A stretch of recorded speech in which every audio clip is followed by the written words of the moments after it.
RM అనే దేవత ఉంటుంది సార్. ఆ దేవత చుట్టూ ఆ ఊరు చుట్టూ జరిగే స్టోరీ లాగా జరుగుతుంటుంది సార్. కానీ ఇప్పుడు పొలిమర్లో మైసమ్మ అట్లా ఉంటాయి కదా సార్, పొలిమర దేవతలు 2-3 ఉంటారు, కానీ ఎల్లమ్మని ఎక్కడ మెన్షన్ లేదు సార్. లుక్ చూస్తుంటే హీరో గారిది ఇది పుష్పలో ఇది అల్లు అర్జున్ గారి లుక్ లాగా అది సార్ అది ప్లస్సే కదా సార్ తనకి. ఆ లుక్ మొత్తం ఫ్లేవర్ అంటే అది అని తీసుకున్నారా? లేదు సార్, నేను మృగం సినిమాలో ఆది పినిశెట్టి గారి రెఫరెన్స్ సార్ ఇది.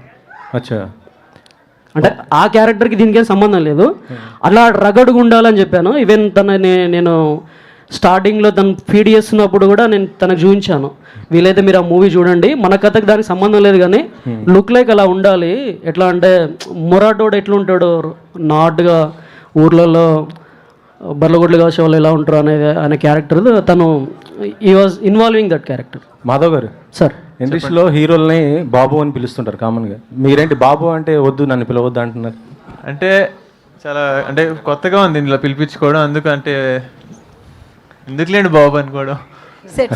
బాబు అనేవారు, అప్పుడు వద్దనే వాళ్ళని. సరే, అంటే ఇప్పుడు మీ అన్నయ్య మరి మాస్ మహారాజ్ కదా, మాస్ మహారాజ్ ఇప్పుడు తీసేశారు, అది వద్దు ఆ క్యాప్షన్ అనేది తీసేశారు, మీరేమైనా పెట్టుకుంటారా? ఆయన తీలేదే, ఆయన వాడట్లేదు మాస్ మహారాజ్. లేదు, మొన్న బిఎన్డబ్ల్యూ ఒక సినిమాకి వాడలేదు అంతే, మళ్ళీ ఇప్పుడు ఇరుముడికి వచ్చేసిందిగా, దానికి మళ్ళీ మాస్ మహారాజ్ వాడుతున్నారు అంతే. ఓకే, మాధవ్ గారు మా లిరిక్ రైటర్ ఇచ్చారు కదా ఊరమాస్ మహారాజా, ఆయనకు ట్యాగ్ అవసరం ఆయనకి.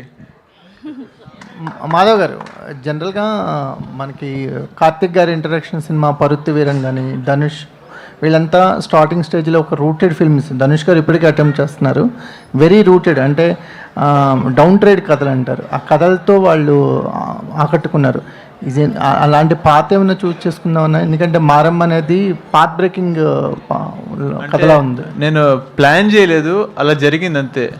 ఇప్పుడు అలాగే చేద్దాం అని చెప్పి అనుకోలే, కరెక్ట్ టైంకి ఆయన నాకు స్క్రిప్ట్ తేవటం, అది చేయటం, అది అయిపోవటం. అంటే అంత ఈజీ కాదు కదా ఇలాంటి స్క్రిప్ట్ని ఫస్ట్ మూవీగా తీసుకోవటం అనేది. అంటే అప్పుడు నాకు వినేటప్పుడు ఏది ఇంట్రెస్టింగ్ అనిపిస్తే, అంటే ఉన్న అన్నింటిలోకి బెస్ట్ తీసుకొని దీంతో వెళ్దాం అని అనుకున్నది, ఉన్నది అన్నింటిలో విన్న అన్నింటిలోకి అదే మంచి ఎక్సైటింగ్గా మంచి అపీలింగ్గా అనిపించింది.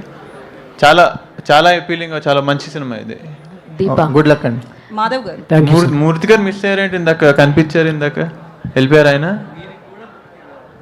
మాధవ్ గారు, సో మీరు మూవీలో యాక్ట్ చేయాలి అనుకోవడానికి అంటే రవితేజ గారి ఇన్స్పిరేషనా, లేకపోతే నేను హీరోలా ఉన్నాను కాబట్టి హీరో అవుదాం అనుకున్నారు? ఏ ఇన్స్పిరేషన్తో వచ్చారు? ఇన్స్పిరేషన్ హీరో అవుదామని అంటే ఒక మంచి సినిమాలు చేద్దామని వచ్చాను. ఇంకా ఆబ్వియస్గా అంటే మా అన్నయ్య ఫస్ట్ ఇన్స్పిరేషను. మీరు ఎందుకు ఈ పెదనాన్న అన్నయ్య దగ్గర కన్ఫ్యూజ్ అవుతున్నారు? రవితేజ గారు ఏం చెప్పారు? పెదనాన్న అంటే పెద్దోడు అయిపోతాను అనుకున్నారు ఆయన? అంటే మాకు ఆ వైబ్ ఎప్పుడు ఇవ్వలేదు, ఆయన పెద్దనాన్న మా అబ్బాయి అన్నట్టు అలా ఎప్పుడు ఇవ్వలేదు. ఒక అన్న తమ్ముళ్ళు, ఒక ఫ్రెండ్స్ లాగా చిల్ అవుతూ